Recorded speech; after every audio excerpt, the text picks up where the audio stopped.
You're listening to the LA Football Podcast.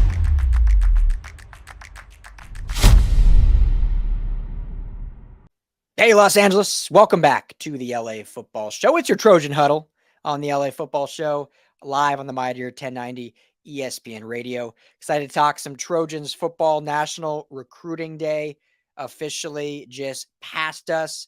And so we have some new recruits to talk about, some other storylines to talk about. And I am very happy that my co-host Jamal Madney is back with me. Last week had to do this solo. It's a lot less fun, Jamal, talking for 30 or so minutes by yourself, just hearing your voice bounce off the wall. So I'm glad now that I can hear my voice bounce off my screen. At least you hear it a little bit than some of our listeners. So welcome back. How was the weekend?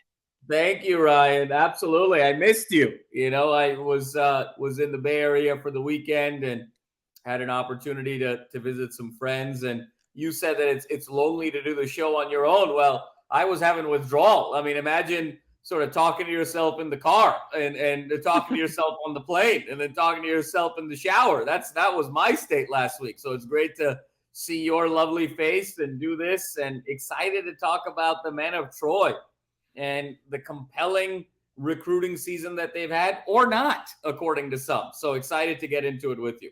Yeah, I'm gonna have a fun time getting that visual out of my mind of you thinking about Caleb Williams in the shower. But yeah, you heard it here first. You heard it here. It is what it is. The men of Troy down there in the shower. So anyway, show as always brought to you by our friends at BetOnline. Head to betonline.ag today. Use our promo code BELIEVE. That's BLEAV. Gets you a 50% welcome bonus.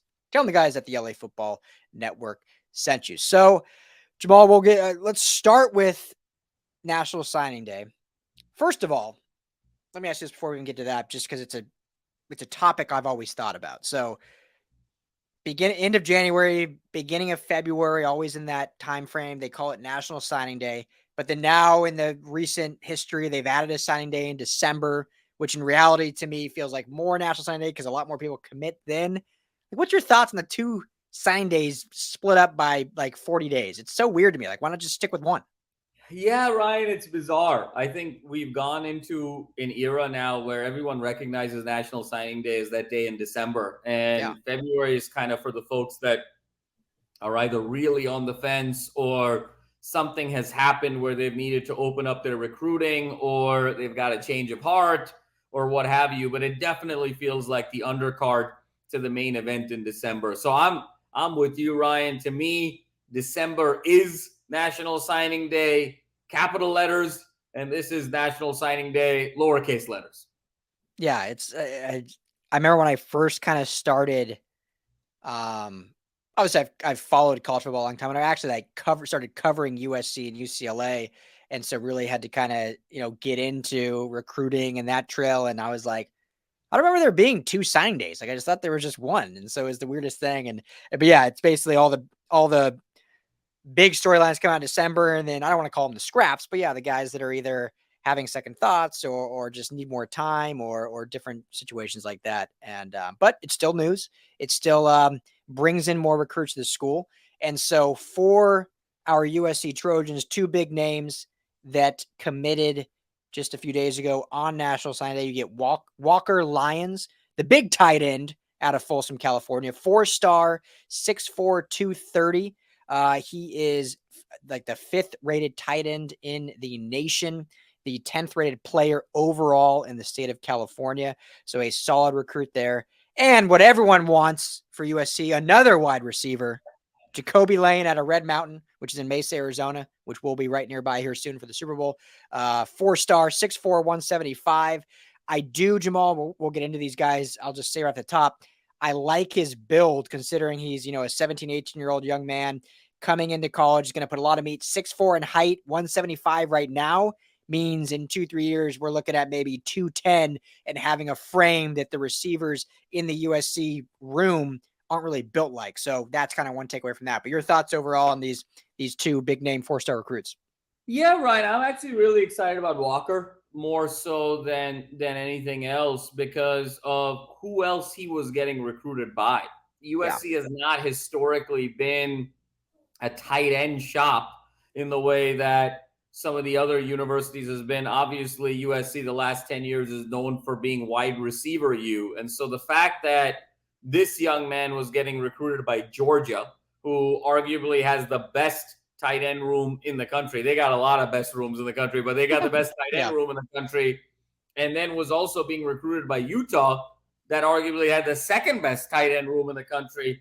Both of those schools have a tremendous lineage and pedigree of great tight ends over the years. And the fact that he did not choose those two and ended up choosing USC primarily because of just how immersed and involved Lincoln Riley was in his recruiting really speaks a lot to Lincoln Riley's ability as an individual recruiter, the charisma that he has, the gravitas that he has, the ability of evidence that he can show offensive players of how to get to the next level. So that was my big takeaway, Ryan, moving forward. And I think now we can sort of see this recruiting class as a collective. I thought it was very interesting what Joel Klatt said earlier today about really how do we think about this USC class. Even though they're ranked number 8 nationally, USC's always been a top 10 class, given it being kind of the lone power in California. And so by default, you just get access to guys. But if you double click, look a little bit further, about 20 guys out of the ESPN 300 are from California. And the fact that USC only got 3 of those guys is a bit of a red flag.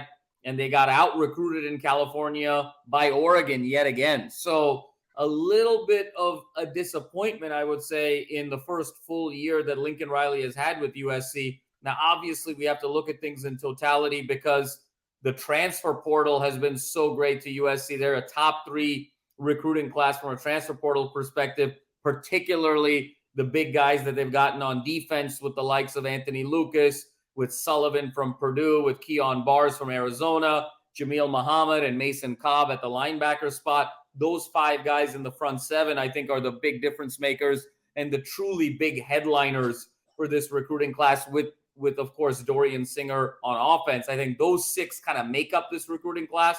But it's interesting. It's an interesting conversation about, is USC really back, or is this still a little bit of scotch tape and glue and rebuilding on the fly? It's a good point by Joe Klatt, and obviously you then reiterating it. And I think the big thing to kind of draw conclusions or look to in terms of just recruiting. And now this doesn't sway my opinion of how I think USC is going to play on Saturdays come September. But when you just look at recruiting and how important that is in modern college football, and which is, not necessarily as important now with the transfer portal, but we'll get into that in a second. But they finished 8th overall. They finished 1st in the Pac-12. So overall, that's good. I mean, that's not terrible. But Oklahoma finished 6th, 2 spots ahead of them, which is obviously the interesting dichotomy. And I don't think Oklahoma is going to be a better program than USC. I don't, even with being 2 spots ahead. I just think Lincoln Riley overall is a better X's and O coach. I think the culture has been established here. And obviously Caleb Williams is all worldly. So that's the big benefactor that no other school has ahead of them. But to make Joe Klatt's point, you would think, or you would hope, that a guy like Lincoln Riley would immediately bolster your recruiting class to being top 1 or 2 every single year, or top 3 at least. Alabama is always going to be 1 or 2. Ohio State's always going to be 1 or 2. And then USC should be 3 or 4, probably. And so 8th in that argument, I'm not necessarily saying I really care that much, but in that argument, I get, because that was the whole point of Lincoln Riley coming here, was the recruiting prowess, how he was able to elevate Oklahoma to that level, or at least carry that level based on what Bob Stoops built, and then elevate it from what Bob Stoops to a higher level, getting to multiple college football playoffs based on recruiting, also based on transfers in at least the quarterback room. And so I think that was kind of the expectation, but it is what it is, right? Yeah, Ryan, it's a really interesting point, because I want to tie in something that former USC great Dion Bailey was saying this week on Twitter, in that recruiting has changed so much now in the last 2 years with not only the transfer portal, but more importantly with NIL. And guys are really being driven by how much NIL they're going to get. And we can talk about market size all we want, but at the end of the day, it comes down to boosters. It comes down to those alums that are fanatical enough about their universities that they are willing to put big dollars into these collectives for that to essentially be a bank to be able to withdraw from, to be able to cash in on these great recruits. And if you look at it, Ryan, I think USC is going through kind of an interesting situation here where a lot of their mega donors who were specifically giving to football have unfortunately passed away in the last 6 or 7 months. We talked about that Student Body Right Collective from several months ago. That was the brainchild of one of the mega donors of USC. He tragically, unfortunately, passed away, and as did some others. And so when you think about USC and you think about it being a wealthy private school, a lot of those donors are folks that are given to the film school. A lot of those donors are folks that are giving to the engineering school, the medical school, the College of Letters, Arts, and Sciences to have a new student union building or what have you, a new Catholic center like Rick Caruso did.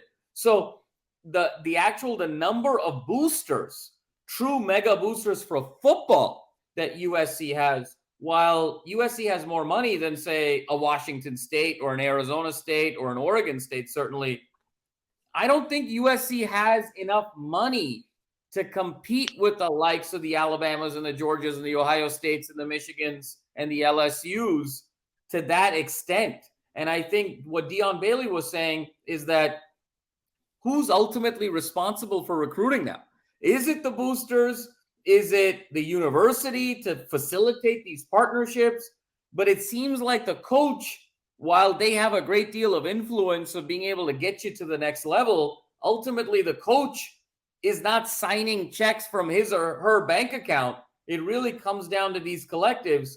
And I think that's where there's still a little bit of a gap for USC to make that final jump to be completely elite. They're good enough to outspend the rest of the Pac-12, but I don't know if USC has the money to be able to outspend the SEC or the upper echelon of the Big Ten at this point.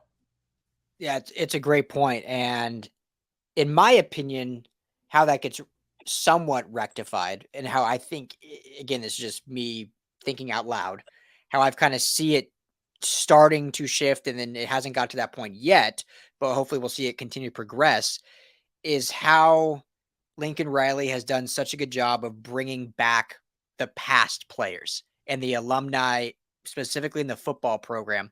And I speak on that mainly to the fact that, before you were my co-host, I was co-host of Frosty Rucker, who was on the national championship team. And when we did the show together, it was the Clay Helton era. And he said not anything disrespect. He had a lot of respect for Clay Helton, but it was like, they were not necessarily outsiders, but it was different. Like, it wasn't like the alumni cared. Like, they didn't care because they just knew it wasn't going to be good. The product on the field was going to be whatever. They still loved their alma mater. They still loved SC football, but they didn't care. In 1 year since Riley's been there, they care again. I mean, you see Lendell White at games. Frosty Rucker, obviously, he said he's super fired up about it. Reggie Bush is finally kind of back in the fold. Matt Leinert's talking all about SC football, and Caleb Williams, and having Caleb on Fox and doing all these interviews. And so I think that you can get some more money through the door with these past athletes because they're going to want their program to lift the torch about where they were from, 04 to 08 or 2000 to 08. But B, and a lot of programs have great ex-players. Alabama, Miami, a lot of them do. I'm not saying SC's alone in that, but there is a different culture and vibe to that USC LA glory days that a lot of these players can kind of attract the new generation. And I think that's why they've done, and UCLA as well, why they've done so well in the transfer portal is LA is so cool. And when you look at the history of LA, and then SC has the history of these great players, that's why they're third in the transfer portal. A, because Lincoln Riley's really good, but B, he's instilled that culture from the past players. And then hopefully those past players, Jamal, will maybe start opening their checkbooks, and then they can get back into the NIL game more too. Yeah, Ryan, I think it's a great point, and bringing those players back is really important. But here's another piece to it. Those ex-players need to have money. And so, those guys have to be the ones that actually have long careers in the NFL. I love Lendale. Lendale, to me, was the MVP. I was at SC from 02 to 06. Lendale was the MVP of the dynasty, even more so than Leinart and Reggie. If people were watching, it was Lendale was the MVP. Unfortunately, Lendale didn't get past his rookie contract in the NFL. You look at a Matt Barkley, he never got past really his rookie contract. He's in the league, but as a backup. Cody Kessler, John David Booty, on the list goes. So it's one thing to bring these guys back, but truly, Ryan, the two guys, and Frosty certainly in that group because he had a 13-year great career in the league, but it really is Leinart and Reggie, and I think it's really hurt the university uniquely in keeping arm's length from Reggie Bush because he's one of the two guys that really is the linchpin of that era, but also is a guy who really made a lot of money in the pros. I mean, the Marcus Allens and the OJs for different reasons and all the great running backs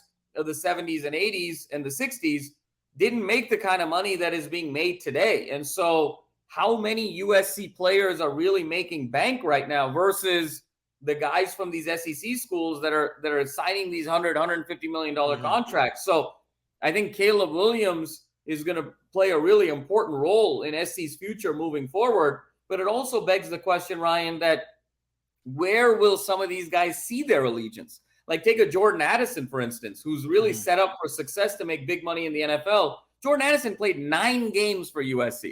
Is Jordan Addison really going to open up his checkbook for USC because he had this sort of deep relationship? I doubt it. I really do.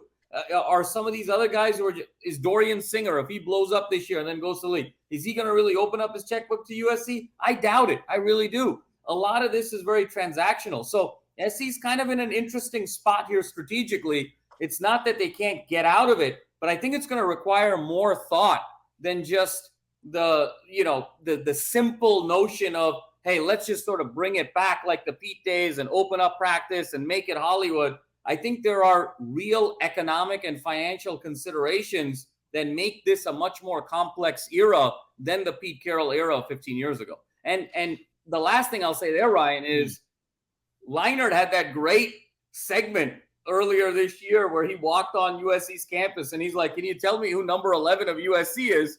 And 70% of the kids had no idea. So the reality is the Leinart, Reggie Bush, how crazy is it, Ryan, that Vince Young game, that USC-Texas game was now over 17 years ago, which means that all of the recruits that are being recruited by USC weren't even born when that game was taking place. So Leinart and Bush hold a lot of gravitas to guys like you and me and the SC fans and the SC alums of my years and beyond. But how much gravitas are they really holding moving forward? So that's another element of complexity where if you're not good every 5 years, you're kind of distant history. So it's not that SC can't overcome, and by no means am I trying to go doom and gloom here, but I think it's a little bit more nuanced than we're giving it credit for. And I think SC is really going to have to think through a strategy moving forward if they want to be that power that they were in the mid-2000s. It's a great point. And one of their just layer to that is, back in, and I don't know if this had anything to do with your decision-making, but I could never afford to go there. So I never had an option, but I feel like from 2004 to even 2012, maybe, a lot of people that were planning to go to USC, obviously it's a great school. It's a great film school. It's LA. It's USC. I think a lot of people were like, I want to go because of the football. Like, not even if they were playing. I'm saying like me and you that weren't going to play on the team, but it's like, yeah, USC football. Like, I want to be there on Saturdays. I want to be a part of that tradition. It's not like that anymore. I mean, I think and that's the thing. I need to get back to that. But in the last, from 2015 to 2021, no one applied to USC because of the football program. They were like, okay, I'm going for film school. I'm going for business school. I'm going for the multimedia or the media school. And so all that to say, and this is going back to the very beginning point, if you want to have the big mega donors to football has to be good year in and year out, because then the next generation that goes to school because of the football program graduates, becomes a VC, becomes a director in Hollywood. They remember, I went to SC because of football, so I'm giving back to the football program. And it hasn't been that for a decade. But now, 1 year into Lincoln Riley, let's see if that can continue to grow like that. And I think it will. If I'm a glass half full guy. That was a great point. And I think it's kind of crazy to think about this. And I always have to sort of do a double take on a sports reference whenever I say this, because it's so hard to believe. USC's only won the Pac-12 once in the last 15 years. Yeah. So when we're talking about relevance in modern era, the last great season that USC has had was 2008, was when Mark Sanchez was the quarterback with that great linebacking crew with Cushing and Mauluga and Matthews. That was the last great USC team. USC has not finished a full season with less than 3 losses since that team. Even the year that USC went to the Rose Bowl and won the Rose Bowl against Penn State, they did not win the Pac-12. And so that is what is so unique about this situation right now is even this year, we were headed for an elite year, and then those last 2 games didn't work out our way. But this is why it's such a critical year in year 2 for Lincoln Riley. For me, Ryan, is how does USC get back to those winning ways and generate the requisite momentum when it's time to go to the Big Ten? Yeah, exactly. So a lot of stuff, exciting stuff. That is all the time we have for this Trojan Huddle. Thank you all for tuning in. If you're on radio, we got one more segment. If you're on podcast, we'll talk to you all next week.